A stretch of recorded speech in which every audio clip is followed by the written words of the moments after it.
Bonjour! Pour cette capsule linguistique, nous allons voir une troisième série sur les homophones.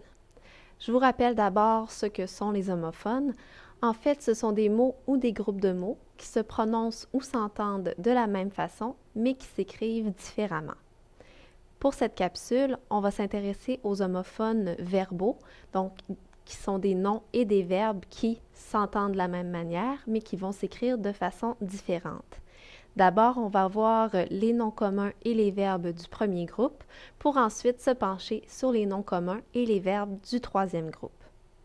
Donc, commençons avec les noms et les verbes du premier groupe. Donc, dans le cas des noms, ça va être des noms communs masculins. Et dans le cas des verbes, on va avoir affaire à des verbes du premier groupe conjugués au présent de l'indicatif, soit à la première ou à la troisième personne du singulier. Je vous donne quelques exemples. Donc, appel, balai, conseil, cri, emploi, ennui, essai, etc. Les exemples sont nombreux. Alors, les noms communs et les verbes vont prendre deux formes différentes dans la phrase. D'abord, dans le cas des noms, ceux-ci sont équivalents au radical du verbe. Alors, je vous rappelle que le radical, c'est la partie dans le verbe qui ne changera pas du tout, peu importe la personne ou le temps auquel le verbe est conjugué. Voyons quelques exemples. D'abord, le verbe crier, qui est un verbe à l'infinitif.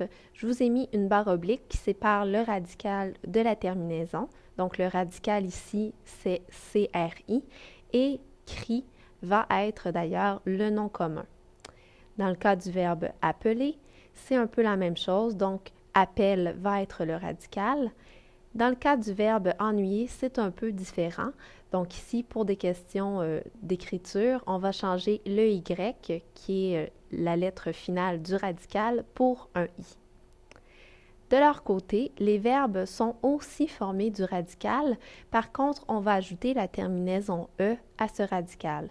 Donc, si je reprends les mêmes exemples, dans le cas du verbe crier, on conserve le radical CRI, auquel on ajoute un E. Dans le cas du verbe appeler, pour des questions de sonorité, on va doubler le L et on va quand même rajouter la terminaison E. Finalement, dans le cas du verbe ennuyer, on a encore une fois changé le Y pour un I et on a ajouté aussi la terminaison E. Le truc pour savoir si on doit choisir le nom commun ou le verbe dans une phrase, eh bien, c'est que les noms communs sont précédés d'un déterminant, tout simplement, et que les verbes, eux, vont être précédés d'un nom ou d'un pronom selon la phrase. Voyons un exemple. Tu as reçu un appel hier. Donc, dans ce premier exemple, c'est un déterminant qui précède appel. On va donc opter pour appel le nom commun, donc celui qui correspond au radical du verbe appeler. Dans le deuxième exemple, je te conseille de venir. Ici, on a le pronom personnel je qui précède conseil. Dans ce cas-ci, on va opter pour le verbe, donc conseil, auquel on a rajouté la terminaison E.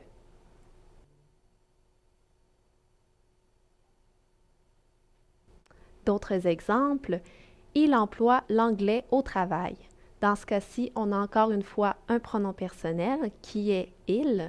On va donc opter pour le verbe, donc le radical suivi de la terminaison E, et choisir emploi, la deuxième forme. Dans le cas du quatrième exemple, j'ai réussi après un seul essai. On note que essai est précédé d'un déterminant.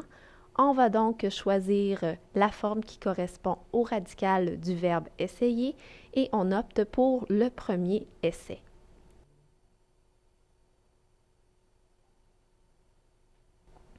Passons maintenant aux noms communs et aux verbes du troisième groupe.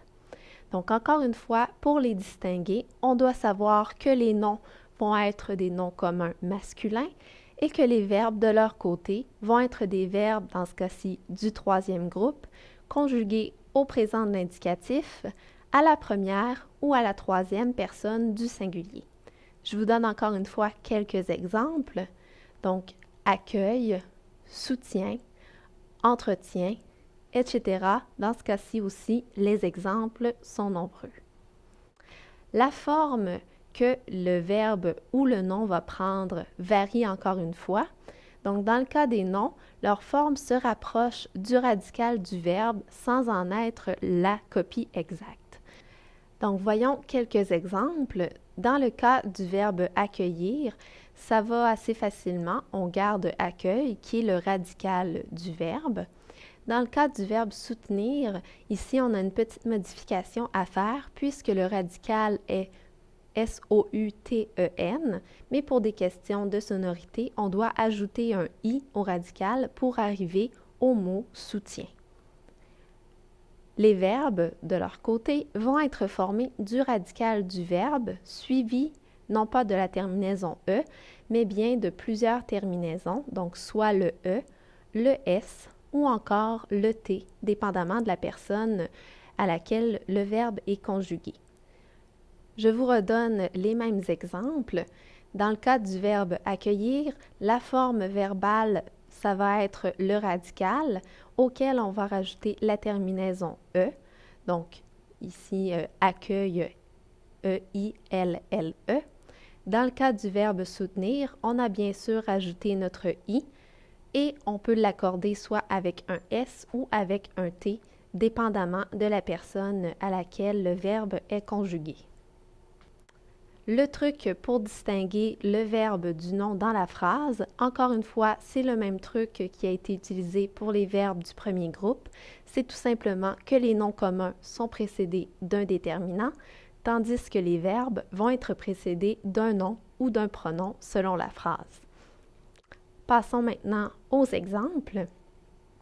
Donc le premier, cet entretien est long. Dans ce cas-ci, on a 7 qui est un déterminant démonstratif. On doit donc choisir le nom entretien, donc entretien qui correspond quand même plus ou moins au radical du verbe. Pour le deuxième exemple, elle soutient la cause environnementale. Dans ce cas-ci, on a un pronom personnel, donc le elle, et on a affaire dans ce cas-ci au verbe, donc on doit choisir soutien conjugué à la troisième personne du singulier, donc soutien avec un T.